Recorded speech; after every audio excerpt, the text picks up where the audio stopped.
ये घटना तब की है जब मेरी फैमिली ने एक घर रेंट में लिया था। वो नवंबर 2019 का टाइम था। उस घर की बात बताऊं तो वास्तु के हिसाब से वो घर बिल्कुल भी सही नहीं था। उस घर में ना तो सही से सनलाइट आती थी और ना सही से ऑक्सीजन। वहां पीछे की तरफ एक बेडरूम था। जहां दिन में लाइट ना जली होती थी तो उस कमरे में बिल्कुल रात जैसा अंधेरा लगता था।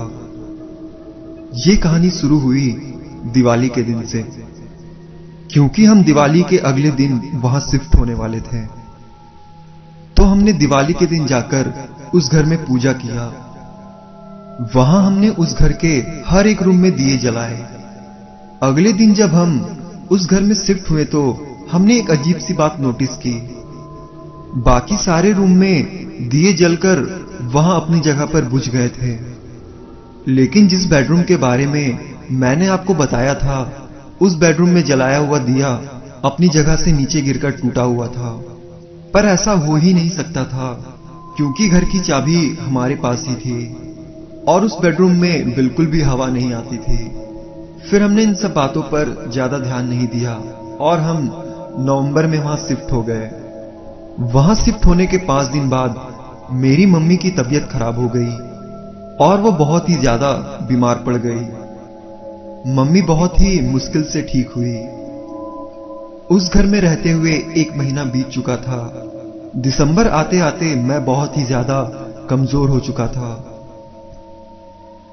फरवरी 2020 में मैंने उस घर में पूजा पाठ करना शुरू कर दिया। मैंने उस बेडरूम में एक भगवान की फोटो भी लगाई, जो मुझे 2 दिन के बाद गिरी हुई मिली। मैंने बहुत कोशिश की वहां भगवान की फोटो लगाने की, लेकिन कुछ न कुछ गड़बड़ हमेशा होता ही रहता था। पूजा पाठ करने के बाद मैं धीरे धीरे ठीक होने लगा था। पर मम्मी, जो उस बेडरूम में रात को अकेले ही सोया करती थी, वो फिर से बीमार पड़ गई। उसके बाद मैं मम्मी के साथ रात में ही सोने लगा और पापा भी कभी कभी रात में चेक करने आते थे कि सब ठीक है या नहीं। तो अक्टूबर 2020 के आसपास का टाइम होगा। मैं रात तक पढ़ाई करता था अपने एग्जाम्स के लिए। तो मैं रात 1 बजे वहां उस बेडरूम में गया, ये देखने के लिए कि मम्मी ठीक है या नहीं।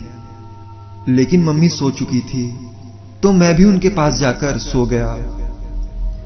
रात को करीब 3 बजे मेरी आंख खुली तो मैंने देखा कि कोई हमारे उस रूम के मिरर के सामने खड़ा हुआ था और उसकी नजर मिरर की तरफ थी।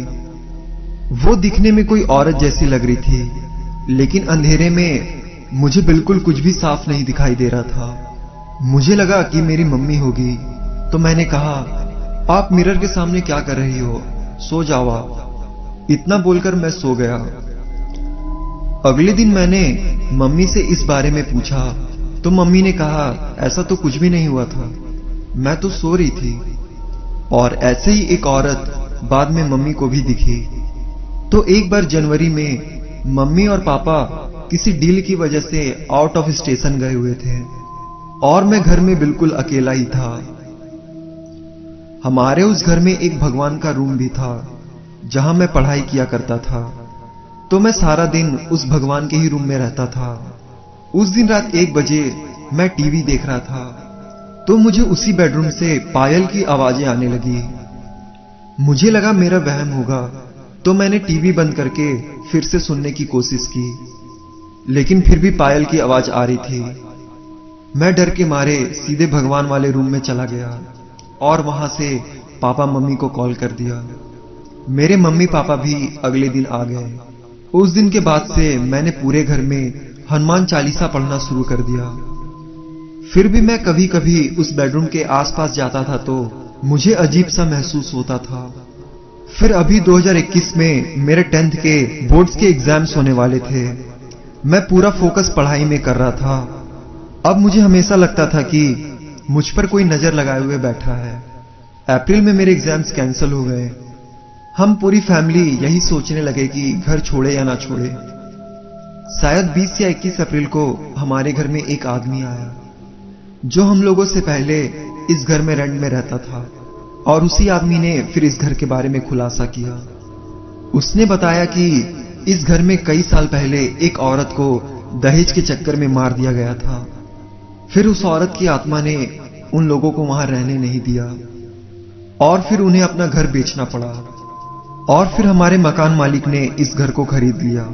हमारे मकान मालिक जब वहां 2003 में आए तो उनकी बड़ी बहू ने वहां कुछ देख लिया, जिससे वो बहुत डर गई। तब से उनकी बड़ी बहू की तबीयत खराब रहने लगी, जो अभी तक भी खराब है।